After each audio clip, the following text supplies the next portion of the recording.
আজি আপোনালোকক কেপচিকামৰ এটা ৰেচিপি বনাই দেখাম। আমি সাধাৰণতে কেপচিকামবোৰ বিভিন্ন ধৰণৰ চব্জিত দি পেলাই খাওঁ বা বেচনত ডুবাই খাওঁ, কিন্তু আজি মই দেখুৱাবলৈ লোৱা ৰেচিপিটো একেবাৰে বেলেগ, খাবলৈ খুব ভাল হয়। আৰু এনেকৈ বনালে আপোনালোকে দালি ভাতৰ লগতে সকলে কেপচিকাম দিয়ে ভাত খাব পাৰিব। এতিয়া চাই থাকক মই কেনেকৈ বনাইছোঁ। কেপচিকামৰ কাৰণে মই 4টা দীঘলীয়া কেপচিকাম লৈ লৈছোঁ।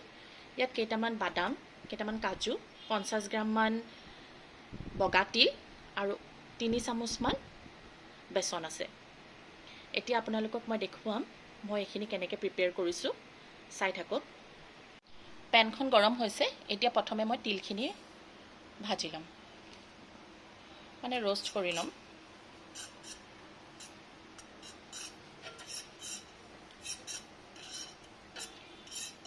তিলখিনি অকণমান ফুটিলে আৰু ৰংটো সলনি হ'লে মই নমাই দিম। ফুটিবলৈ আৰম্ভ হৈছে। এতিয়া মই গেছটো অফ কৰি দিম, নহ'লে তিলখিনি জ্বলি যাব।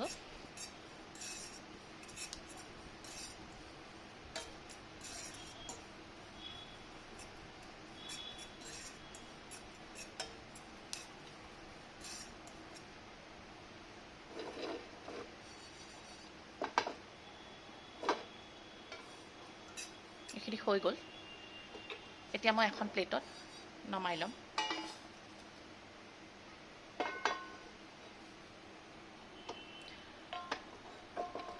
আকৌ গেছটো অন কৰি লৈছোঁ।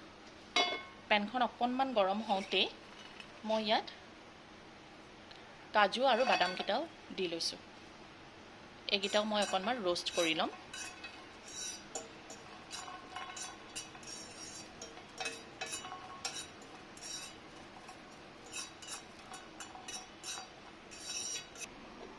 এতিয়া মই গেছটো অফ কৰি দিলোঁ।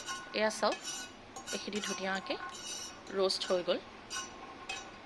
বাদামো হৈ গ'ল, কাজুও হৈ গ'ল।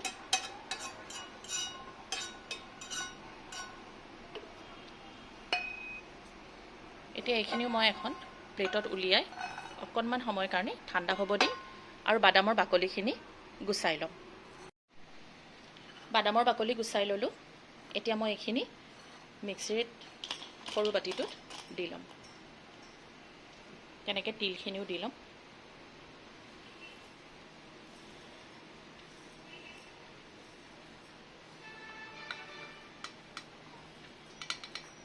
মই কিন্তু তিলৰ পৰিমাণটো অলপ বেছিকৈ লৈছোঁ দেই, কাৰণ ভজা তিলটো খাবলৈ খুব ভাল হয়। এতিয়া এইখিনি মই গ্ৰাইণ্ড কৰি ল'ম। কাজু, বাদাম আৰু তিল এইখিনি মই খুব ধুনীয়াকৈ পাউডাৰ কৰি ল'লোঁ। এতিয়া মই এইখিনি বেচনৰ ওপৰত দি দিম।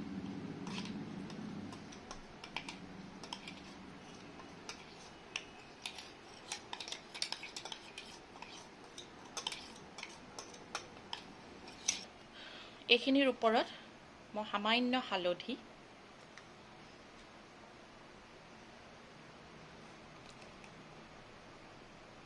অলপমান লাল মিৰ্চ পাউডাৰ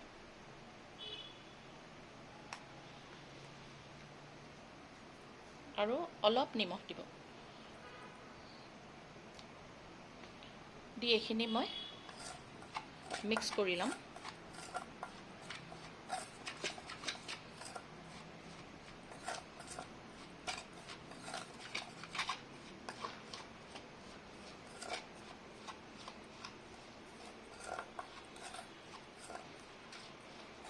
ভালকৈ মিক্স কৰিম।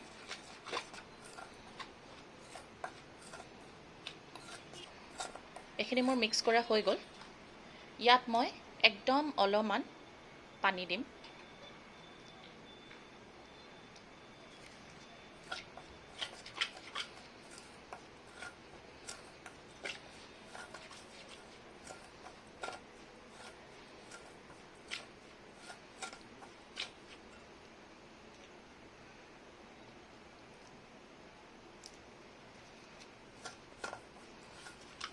এইখিনি চাওক, মই ধুনীয়াকৈ মিক্স কৰা হৈ গ'ল পানী। মই ইয়াত প্ৰায় 3 চামুচমান পানী দিছোঁ। আপোনালোকেও এনেকুৱাই কৰি ল'ব।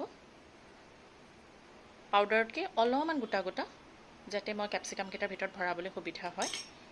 এতিয়া মই কেপচিকামটো এনেকৈ কাটি ল'ম,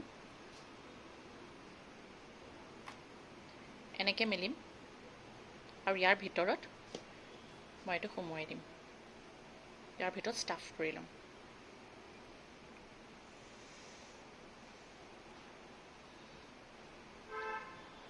আৰু এইটো বন্ধ কৰি দিম।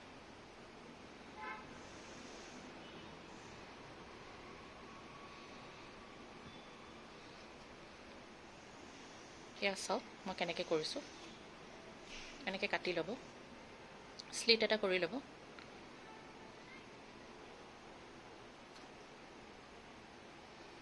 এয়া ইচ্ছা কৰিলে আপোনালোকে গুটিবোৰ পেলাইও দিব পাৰে বা ৰাখিবও পাৰে। মই ৰাখিছোঁ কাৰণ তেতিয়া গুটিবোৰ থাকিলে অলপ জ্বলা জ্বলা লাগে, খাই ভাল লাগে। ইয়াৰ ভিতৰত মইতো এনেকৈ ষ্টাফ কৰি দিছোঁ।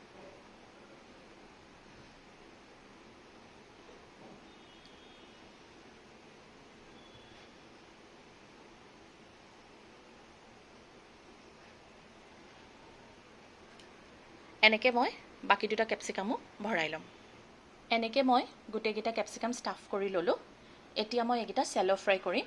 মই দেখুৱাইছোঁ কেনেকৈ ফ্ৰাই কৰিম, আপোনালোকে চাই থাকক। গেছটো অন কৰি লৈছোঁ। ইয়াত মই পেনখন পাতি দিম।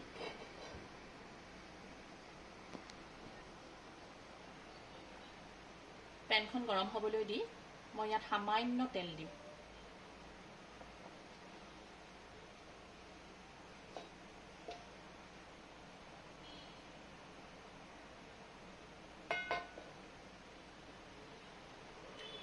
পেনখন গৰম হ'বলৈ দিছোঁ। পেনখন গৰম হৈ গ'ল। এতিয়া মই কেপচিকামকেইটা এটা এটাকৈ পেনত দিম। প্ৰথমে কিন্তু এই ষ্টাফ কৰা পাৰ্টটো নিদিওঁ, ইটো চাইডে দিম।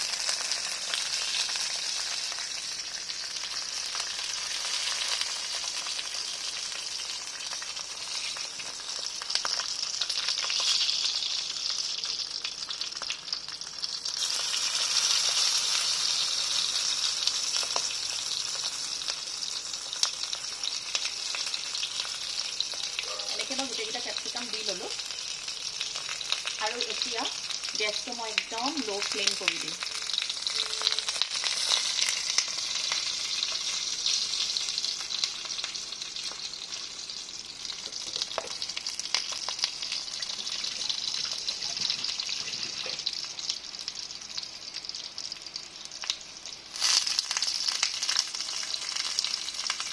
এনেকৈ মই 1 মিনিটমানৰ কাৰণে ফ্ৰাই হ'ব দিম।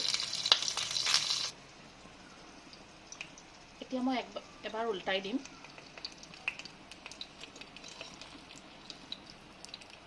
এতিয়া যিটো চাইডে মই ষ্টাফ কৰিছিলোঁ, এতিয়া সেই পাৰ্টটো মই সিজিবৰ কাৰণে দিম।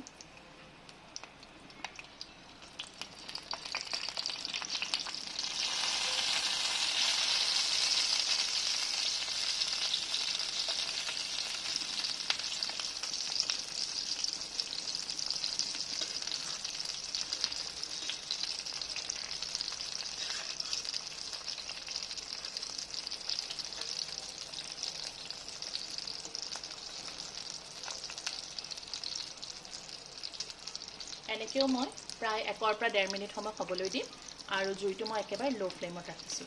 এয়া চাওক ওপৰতো কি ধুনীয়াকৈ ফ্ৰাই হৈছে।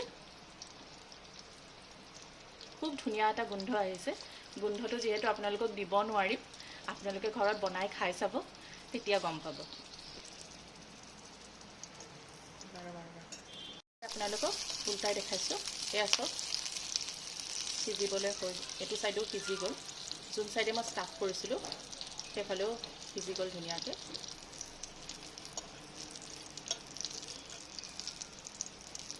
এয়া চাওক এনেকৈ অকণমান হেঁচি হেঁচি দিব। এয়া খুব ধুনীয়াকৈ সিজিলে।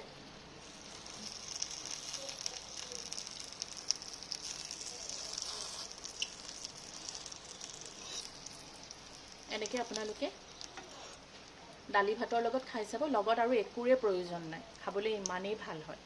এয়া ষ্টাফিং মোৰ কেপচিকাম ৰেডি। আপোনালোকে এনেকৈ বনাই খাই চাব আৰু ক'ব গোন্ধটো কেনেকুৱা লাগিলে, টেষ্ট কেনেকুৱা লাগিলে। আজিলৈ আহিছোঁ দেই। Thanks for watching the video. See you again.